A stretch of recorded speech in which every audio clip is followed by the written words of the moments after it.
Bem, pessoal, bom dia. Conforme a gente tinha combinado, tinha proposto a vocês pelo grupo, eu ia buscar fazer algumas revisões em forma de vídeo para a prova, já que o nosso tempo foi curto. Eu vou tentar abordar aqui os principais temas que a prova vai, né, cobrar de vocês. Eu propus que vocês fizessem algumas perguntas, algumas questões para que eu pudesse responder. Conforme eu já tinha até conversado com alguns alunos, o Geraldo, por exemplo, que dos que foram propostos, tinham umas duas questões que realmente tinham pertinência com o que a gente abordou em sala, do que a gente vai cobrar na prova.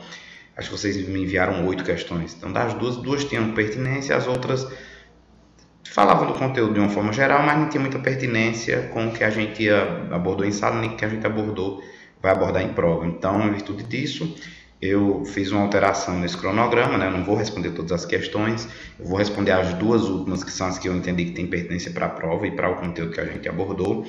E os demais pontos eu vou passar em forma de uma pequena revisão, né? Para falar disso, a primeira questão da prova de vocês vai envolver a questão dos atos processuais. E aí, em relação a esse tema, os atos processuais, especificamente, vocês vão ter que dar uma focada no estudo dos atos das partes. Atos das partes. Os atos das partes, como aí está demonstrando, né, os atos eles podem ser atos postulatórios, classificando os atos. Os atos das partes postulatórios, que são os pedidos e os requerimentos, que a gente já abordou também isso, falou novamente sobre isso quando a gente estudou em sala, petição inicial. O pedido seria exatamente aquela tutela de mérito que a pessoa precisa, aquela proteção do direito material que ela precisa do Estado. As demais solicitações que se faz numa petição inicial são o que a gente chama de requerimentos. Por exemplo, um minuto. Retornando. Tive que atender o telefone porque eu já estou no NPJ, gente, então me perdoe. Os pedidos, que são aquela tutela de mérito realmente que o indivíduo necessita, aquela proteção jurídica que você precisa dar ao seu direito material, por exemplo, é a indenização que você pede pelos danos morais, a divisão dos bens que você pede no divórcio. Isso é o pedido. Já as demais solicitações que você faz no decorrer do processo, como por exemplo, pedir para que sejam ouvidas testemunhas, pedir para que seja realizada uma prova pericial, marcar uma audiência, isso são o que a gente chama de solicitações de requerimentos. Não recebe tecnicamente o nome de pedido. As partes ainda praticam os atos instrutórios, que são os atos de prova, né? A produção de provas, como depoimento pessoal, como submissão à perícia, etc. Os atos reais, que são os atos em que a própria parte pratica dentro do processo algo, geralmente quando ela, por exemplo, cumpre a sentença condena ela a pagar uma indenização por danos morais, ela vai lá e paga. Isso é um ato real, o pagamento em si. E o que mais importa nesse momento agora é falar um pouco sobre os atos dispositivos. Disposição vem da ideia de abrir direito, né? De abrir mão do seu direito, de negociar o seu direito. Os atos dispositivos eles podem ser unilaterais, aqueles em que a própria parte individualmente pratica aquela disposição sem depender do outro, e os atos bilaterais, que para que haja para que se abra mão de um direito, o outro vai ter que concordar, vai ter que haver uma negociação com o outro. Os unilaterais, a gente fala basicamente da renúncia, do reconhecimento do pedido e da desistência, todos eles abordados em sala. Renúncia, quando o autor propõe a ação e mais à frente ele acaba abrindo mão do seu direito material, ele renuncia expressamente ao seu direito material.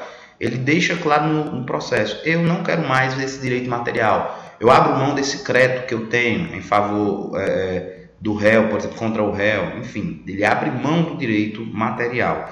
Quando ele faz isso, extingue o direito material dele, o processo vai ser extinto com resolução de mérito, porque o litígio já foi resolvido. Olha, o autor abriu mão do direito, o litígio foi resolvido, então o processo é extinto com resolução de mérito. O reconhecimento do pedido é a mesma ideia, só que agora um ato praticado pelo réu.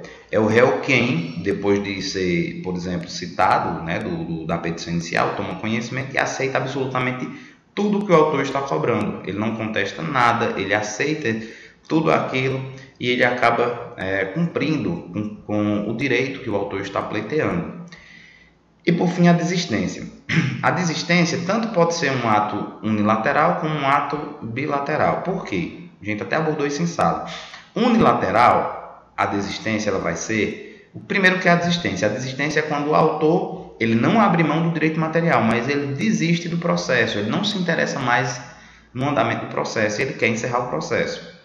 A desistência, se ela foi feita antes do réu ser citado, ela pode acontecer sem nenhum problema, ela vai ser um ato unilateral. Só o autor pagar as custas processuais, as despesas do processo e acaba o processo ali mesmo, extinguindo o processo sem resolver o mérito. Por que sem resolver o mérito? Porque o litígio não foi analisado.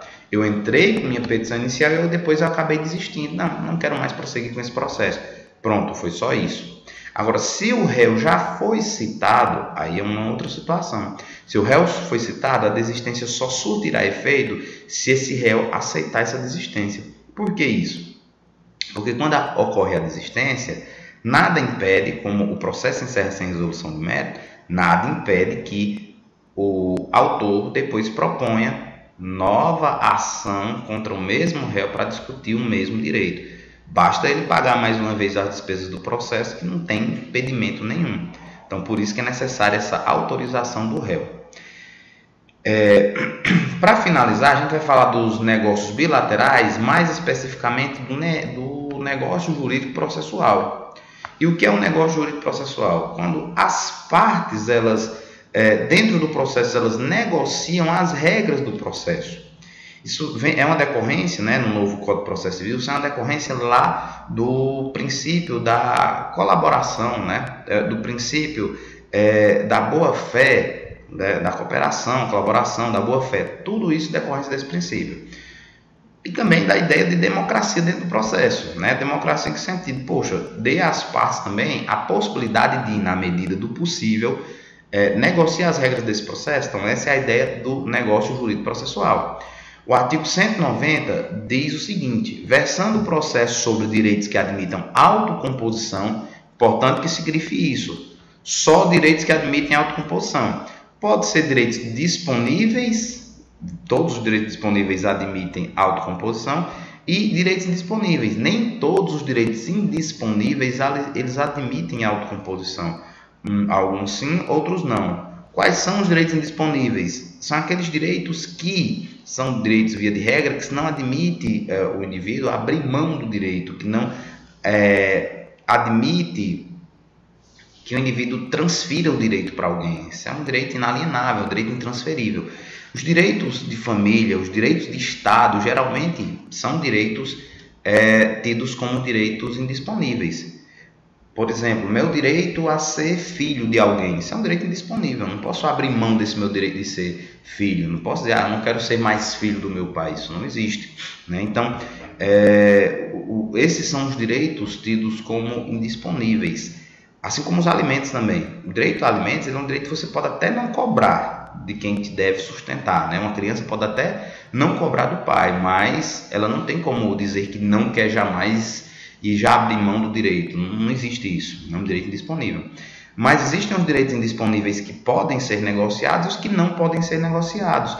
Um exemplo de direito indisponível que pode ser negociado é exatamente a questão dos alimentos.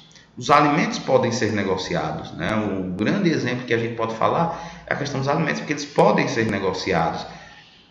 Agora, já a questão da filiação, ela já não admite essa negociação, né? Então, por exemplo, se for um processo que envolva alimentos, esse processo que envolve alimentos, ele pode sim passar pela negociação processual, porque apesar de ser um direito indisponível, ele admite autocomposição. Então, a primeira ressalva que a gente faz em relação ao negócio jurídico processual: versando o processo sobre direitos que admitam autocomposição, é lícito às partes plenamente capazes estipular mudanças no procedimento para ajustá-las às especificidades da causa e convencionar sobre os seus ônus, poderes, faculdades e deveres processuais antes ou durante o processo. Só para complementar que o negócio processual ele só vai ser possível quando as partes são plenamente capazes. Autor maior capaz, réu maior capaz. Jane, uma ação de alimentos, você disse que pode, é um direito que admite autocomposição. Então, ela pode passar para o negócio jurídico processual? Pode, desde que as partes envolvidas sejam plenamente capazes. Se for uma ação de alimentos promovida por uma criança, a autora será a criança, representada pela mãe, por exemplo, e o pai será o réu. Poxa, a autora, que é a criança, e não a mãe é a mera representante. A autora, que é a criança, é incapaz. Então, de acordo com a lei, não é admissível essa negociação processual porque envolve uma das partes sendo incapaz, né? Então, tem que se atentar a esse detalhe. Admite a autocomposição e, segundo, as partes envolvidas têm que ser capazes. Lembrando, uma ação movida por um menor de idade, um incapaz, né, ou absolutamente incapaz, menor de 16 anos, ele é o autor, a mãe é apenas a representante.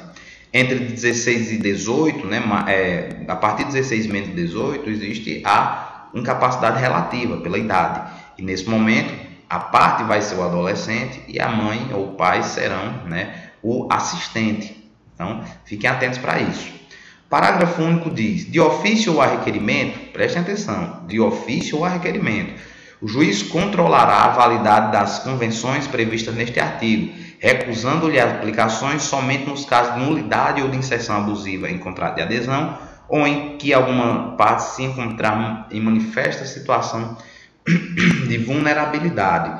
Então, o juiz apresentado, sendo realizado aquele negócio jurídico processual, dentro do processo, ou então vindo antes através de um contrato, o juiz, ele de ofício ou a requerimento das partes, ele vai fazer o controle de validade daquilo. E se tiver alguma invalidade, alguma nulidade, ele não vai aplicar aquele negócio jurídico processual.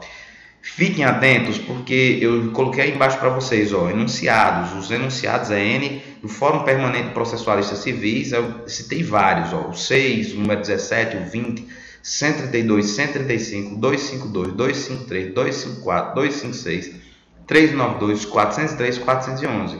Leia todos esses enunciados. Eles são muito importantes porque eles explicam regras em relação ao negócio jurídico processual. Eles trazem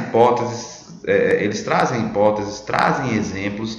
Então, leiam esses fóruns, esses enunciados do Fórum Permanente Processualista Civis, né, do FPPC. Leiam os enunciados porque eles vão ser de extrema importância na prova de vocês. Bem, encerro aqui o primeiro vídeo, que é falando dos negócios, né? Eu vou elaborar um próximo vídeo para falar dos outros temas, né? Eu vou tratar cada tema a partir de vídeos, então serão 5 vídeos incluindo esse aqui, viu? Então até já!